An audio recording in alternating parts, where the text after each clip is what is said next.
This, that, these, and those. 4 quite simple words, but you need to know how to use them. People get confused sometimes. We're going to change that today. We're going to make sure you're not. So stick around. So I'm Dan, your teacher at ISpeakSpokeSpoken.com, and let's have a go at the first one. We're talking about this and these. Now these are 2 words that are used to talk about things that are close to you. So objects that are physically close to you, okay? So for example, I might use this to say this is my coffee. If I've got it in my hand, this is my coffee because it's right here. This is a pen, okay? It's right next to me. Okay, when we're talking about something that's plural, so you've got many things, you can use these. So these are my books. So you might have them here, you'll show them to someone, they're close to you. These are my books. Just be careful a little bit with the pronunciation of these words. So we have this th sound, th, and then we have e, the long e, and z.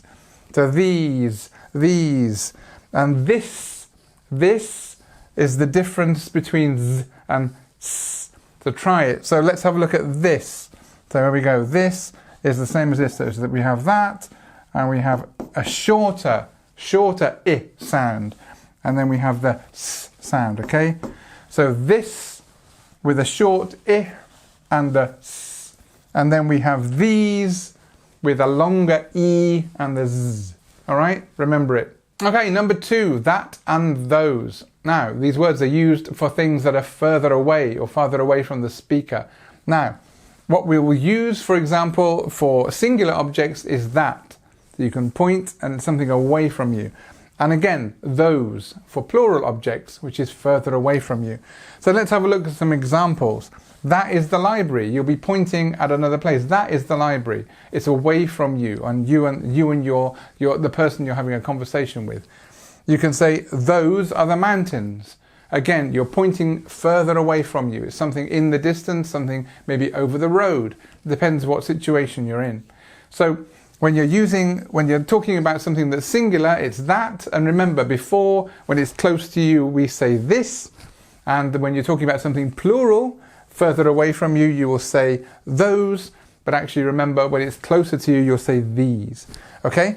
So, again, just have a look at this word, library. We've highlighted it because it's quite a difficult word to say. So library. This I sound and then brary. Actually, depends where you come from to how you say it, but actually just go with this one and practice this and you'll find it's probably the best way to pronounce this word. Okay, next slide. Okay, number 3, we're looking at this and that in conversation. Now, we were talking about this physical distance between saying this, these, and that and those when it's further away, but there's also that concept of time as well. So let's have a look at what we have here. So this can refer to something that's currently being discussed or currently being talked about. And that might refer to something that was discussed earlier. So I remember that. You see, you can say that. Or what about this? So that's something that's kind of closer to you. So let's just have a look at the examples. This is what I mean. You're talking about something together with someone and the concept is right there in front of you. So this is what I mean. Or this was what I was telling you about. The reference is very close. And then we have the other example, which is I agree with that. And that can be a concept that's slightly further away from you, either in distance and time, or something that you can say, actually, that's something we looked at earlier. And this is something we're looking at now. So can you see why and how we use it? Just have a think about it and practice when you're in conversation with someone and you're talking about different things. Okay, so let's have a look at how we can build upon the last slide and talk about using these and those for abstract ideas. So when something's kind of further away from what you're thinking or talking about now. These words can also refer to abstract ideas or situations and not just the physical object. Not just pointing at this or that or these or those, but actually something that's an idea or a concept. So these are challenging times. So we can use it to refer to the current or general situation. Let's just focus a little bit on this word challenging, because as you can see, it's quite a complex setup here. So challenging, we have this ch, and then a, the sharp a, and then linging, challenging, 1, 2, 3. Challenging, okay? Try it, practice it, challenging. Again, looking at concepts, those were the best days of my life. Those were the best days. Again, it's all about the concept, it's all about using it in an abstract form. And it's actually something that we do all the time without even thinking. But as a learner, it's something that you've just got to get used to. How do you use this and that as pronouns? Well, you can actually. It's useful to remember also that the proximity thing is still at play. It still works here. So have a look at this and that as pronouns. We can look at these examples. So I started reading a book, and this has helped me to relax.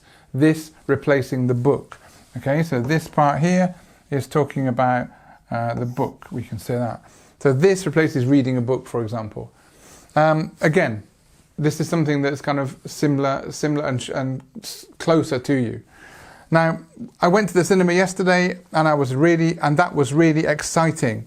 And that was really exciting. So yesterday is our reference point. So it kind of shows that we're looking at something that's further away in either time or physical space. And then we use that. So I went to the cinema yesterday, and that was really exciting. If you're in the cinema now, you'll say, this is really exciting. Okay, so you replace it with this and that. So the concept works the same, but you're just replacing other things. So it works like a pronoun. So remember, all the slides that we're looking at today, you can get by clicking on that I up there. And if you're on a mobile or tablet, you can find the link in the description. Have a click on that. You can do the quiz, you can look at the slides, and you can go through everything that we've looked at today one more time.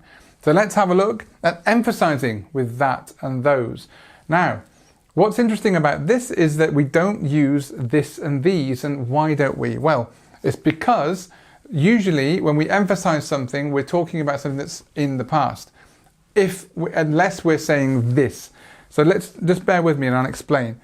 So when we're using for emphasis, we are usually expressing opinions or emotions, and that will usually be about something that's just happened to us.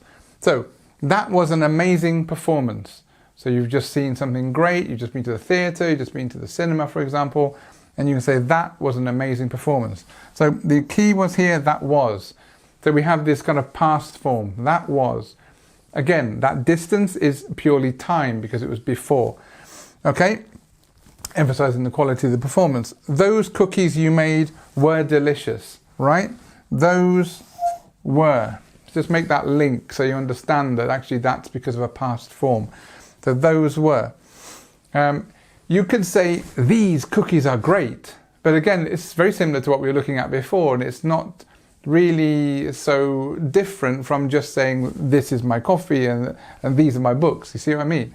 But you can emphasize in the present, but we're looking at this as usually this is how it happens. Okay? Right, let's just quickly, before we go on, have a look at some of these transcriptions. So, performance. This is where we stress, and we have this, performance. Again, this is our famous schwa sound, performance. Very small, don't give it too much effort. Performance. Don't say performance, because it's not correct. Okay, delicious. Again, stress on the second syllable of the word, delicious. Again, our schwa, same as this one. All right, excellent. Okay, now you might have noticed I've skipped back to slide 1, and I've done it for a reason. I've done it because I told you that we say, this is my coffee, and I told you that these are my books, and that is the coffee shop, and those are the mountains. But actually, native speakers don't always get it right. In fact, sometimes they might say, oh, that's my coffee. So don't expect them to get this and that correctly all the time, because they don't. So when it's obvious, and when we talked about this distance thing, then yes, they wouldn't say, this is the coffee shop. Or they might say the one we were talking about.